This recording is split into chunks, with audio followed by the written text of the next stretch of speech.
அனைவருக்கும் என்னுடைய அன்பான மாலை வணக்கம். ஒரு அற்புதமான நேரத்தில் இறைவனுடைய அருளால் நகரத்தினுடைய மத்திய பகுதியில் ஒரு கிராமத்தினுடைய சூழ்நிலையில் நம்மை சுற்றி தனங்கள் மாடுகள் எல்லாம் இருக்க, நல்லவர்கள் எல்லாம் ஒரே இடத்துல சங்கமித்திருக்க, துறவி பெருமக்கள் எல்லாம் மேடையிலே நமக்கு ஆசீர்வாதம் கொடுத்தரல. ஒரு பெரிய புண்ணியம் நாம் செய்திருக்க வேண்டும். இது போன்ற அற்புதமான நிகழ்வுகளை நாம் பங்கெடுத்திருக்கின்றோம். ஒரு ஏர் கண்டிஷன் இன்டோர் ஹாலில் உட்கார்ந்திருந்தாலும் கூடங்க நமக்கு இது போன்ற ஒரு சூழ்நிலை ஏற்படாது. அந்த சூழ்நிலையை ஏற்படுத்தி கொடுத்திய மகா பெரியவாவுடைய பாதத்தை தொட்டு வழங்கி, இந்த நேரத்தில் எல்லா பெரியவாவுடைய அனுகிரகம் நாம் எல்லாம் இங்கே இருக்கணும் அப்படிங்கிற அவருடைய சித்தம். மேடையின் மீது இருக்கக்கூடிய நம்முடைய துறவி பெருமக்கள், ஸ்ரீலஸ்ரீ திருநாவுக்கரசு சுவாமிகள், திண்டுக்கல் ஆதீன சுவாமிகள் மிக அற்புதமான அருளாசி வழங்கிவிட்டு நம்மோடு அமர்ந்திருக்கின்றார்கள். அவருடைய தவம் நம்மை எல்லாம் காத்து கொண்டிருக்கிறது.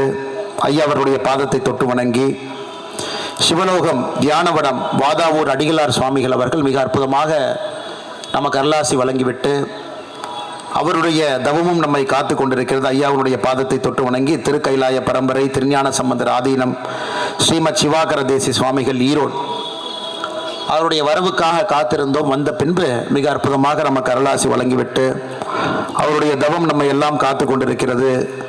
ஆதீனத்தினுடைய பாதத்தை தொட்டு வணங்கி, நமக்கு இதை இங்கே இந்த நேரத்தில் இந்த சூழ்நிலையில் உலகத்தில் ஏற்பட்டிருக்கக்கூடிய சூழ்நிலையெல்லாம் பார்க்கும் பொழுது 3 மாதத்திற்கு முன்பு எனக்கு தொலைபேசி மூலமாக அழைத்து இது போன்ற ஒரு நிகழ்ச்சி இங்கே நடைபெற இருக்கிறது. 108 நாட்கள் சத்ரு சம்ஹார ஸ்ரீ சுப்பிரமணிய திருசதி ஹோமம் நடக்க இருக்கிறது.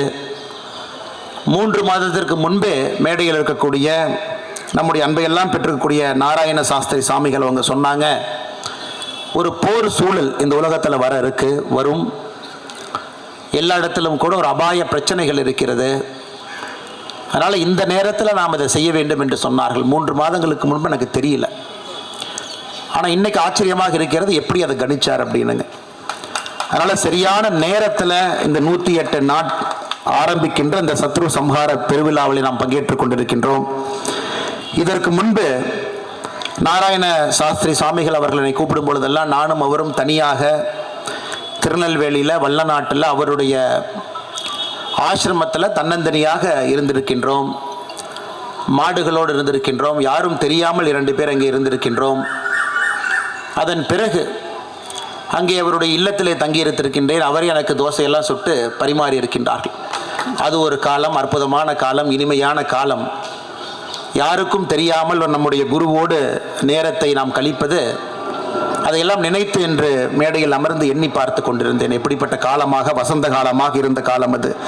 மறுபடியும் என்னுடைய குரு நாராயண சாஸ்திரி சுவாமிகள் என்று ஒரு வாய்ப்பை கொடுத்திருக்கிறாங்க. வெஸ்ட் மாம்பழத்தில் இந்த நேரத்தில் சங்கர மடத்தில் இந்த விழாவிலே பங்கேற்க வேண்டும் என்று.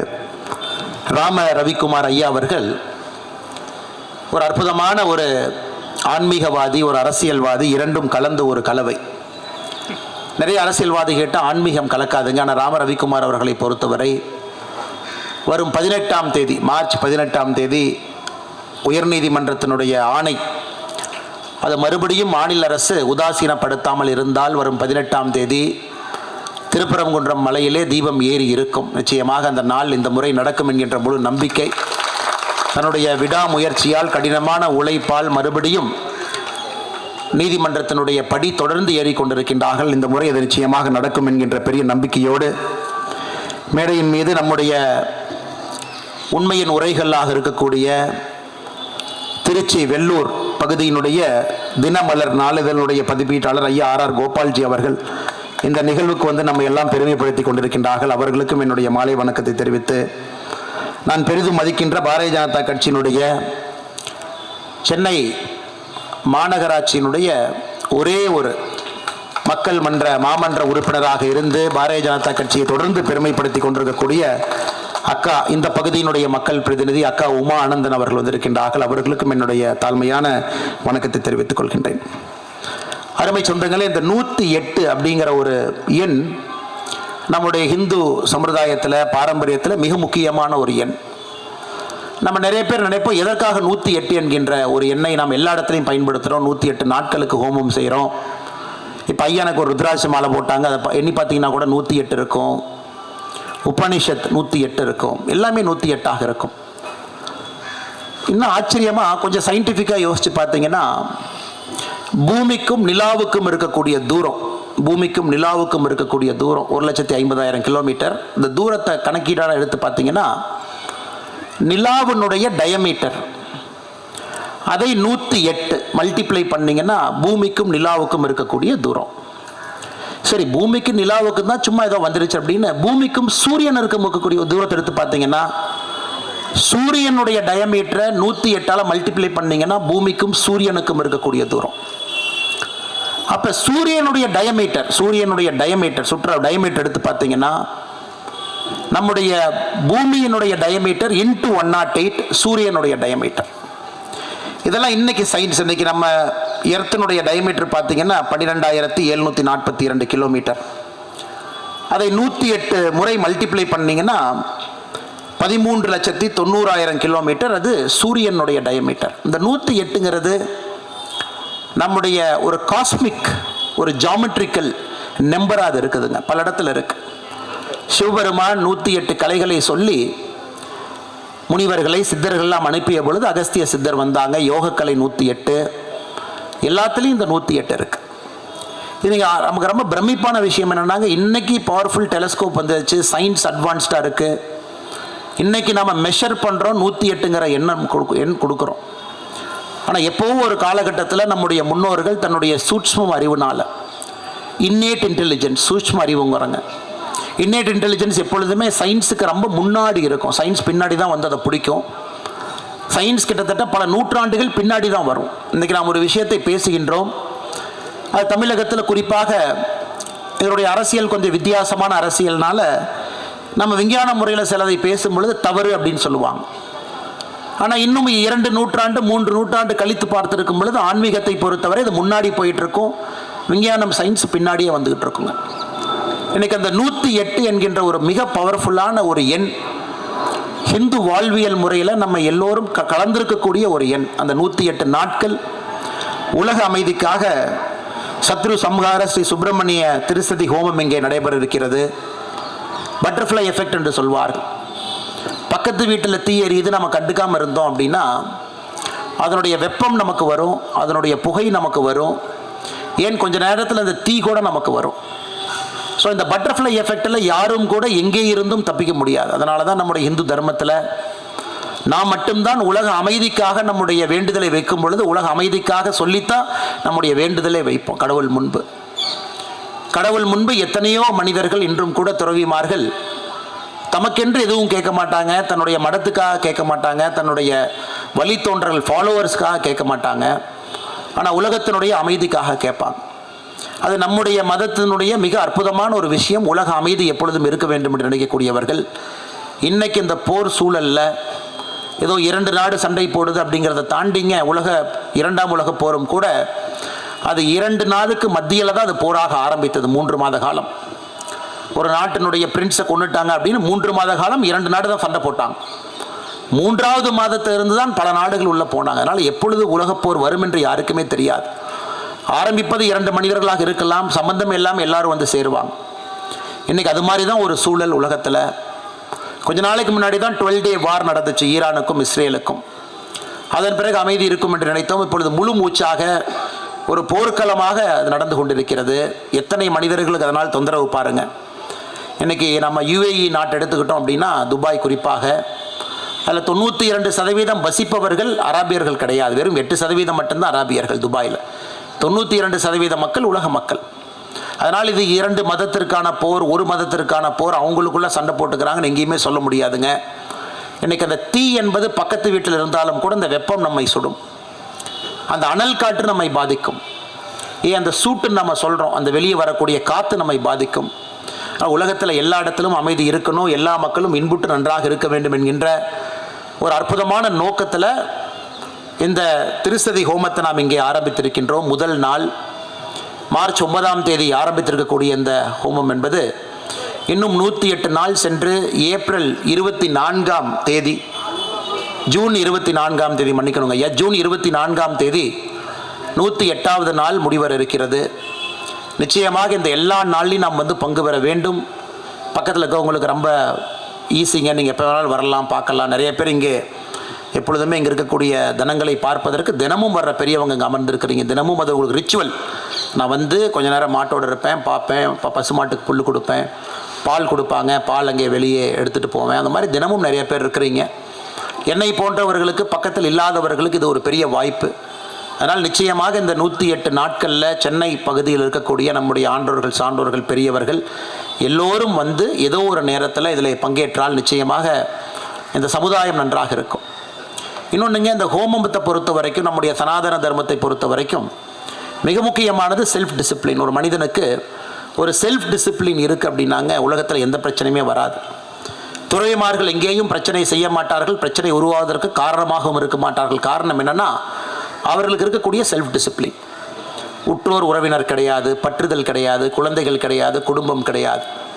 அப்போ அவங்களுடைய வே ஆஃப் லைஃப் அது வேறு மாதிரிங்க. ஆனால் நம்மை போன்ற கிரகஸ்தர்கள், குடும்பம் இருப்பவர்களுக்கு எங்கே இருந்தாலும் கூட ஒரு பற்று நமக்கு இருக்கும். நம்முடைய குழந்தையின் மீது ஒரு பற்று இருக்கும், குடும்பத்தின் மீது ஒரு பற்று இருக்கும். ஆனால் அதே கிரகஸ்தர்கள் ஒரு அரசாங்க பொறுப்பில், மக்கள் பணத்தில் நாம் சென்று உட்காரும் பொழுது அந்த பற்று வராமல் இருக்க வேண்டும் என்பதற்காகத்தான் ஆன்மீகத்தை அங்கே நாம் கொண்டு வருகின்றோம். ஒரு ஆன்மீகம் எல்லோருக்கும் இருக்கணும். ஐயா பேசும்பொழுது ஒரு வார்த்தை சொன்னாங்க, அரசியல்வாதியாக இருந்தாலும் துறவிமார்களாக இருந்தாலும் நெற்றியிலே கண்டிப்பாக விபூதி இருக்க வேண்டும் என்று சொன்னார். அதனுடைய உள்ளர்த்தம் என்னன்னாங்க, என்னை பொறுத்தவரை அந்த மக்கள் வரிப்படத்தில் ஒரு மனிதன் வந்து அமரும் பொழுது எவ்வளவு பெரிய பற்று இருக்கக்கூடிய மனிதன், பற்று இருக்கக்கூடிய மனிதனால தவறு கிடையாதுங்க. குழந்தையின் மீது பாசம், ஒரு மனைவியின் மீது பாசமோ, தந்தை தாயின் மீது பாசமோ, குடும்பத்தின் மீது பாசமோ தவறு கிடையாது. ஆனால் மக்களுக்காக வந்து அமரும் பொழுது அந்த பாசம் தான் செய்யக்கூடிய ஒரு வேலையை தடுக்கக்கூடாது என்பதற்காகத்தான் அரசியல்வாதிகள் ஆன்மீகவாதிகளாக இருக்க வேண்டும் என்று நான் சொல்லுகின்றோம். இன்னைக்கு தமிழகத்தில் சில கட்சியை சார்ந்த அரசியல்வாதிகள் ஆன்மீகவாதிகளாக இல்லாத காரணத்தினால தான் தன்னுடைய பையனை முன்னிறுத்தணும், தன்னுடைய பொண்ணை முன்னிறுத்தணும், குடும்பத்தை முன்னிறுத்தணும், தன்னுடைய குடும்பம் மட்டுமே ஆட்சி பொறுப்பில் இருக்கணும்னு ஏன் நினைக்கிறாங்கன்னா நீங்கள் நல்லா யோசிச்சு பாருங்க. எங்கே ஆன்மீகம் இல்லையோ மற்றவங்க அவங்க குடும்பத்தை முன்னிறுத்துவாங்க.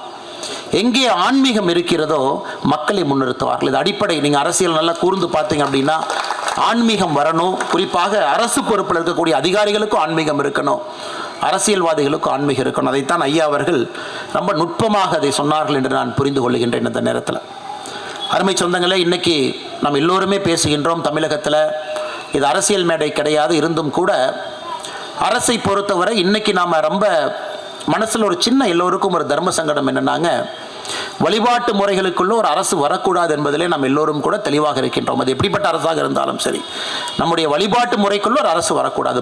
மக்களால் தங்களுக்காக, தன் சமூகம் சார்ந்த மக்கள் அவர்கள் சமூகத்துக்காக தனித்தனியாக தன்னுடைய வழிபாட்டு முறைகளை பின்பற்றி கொண்டு வருகின்றார்கள் ஆண்டாண்டு காலமாக.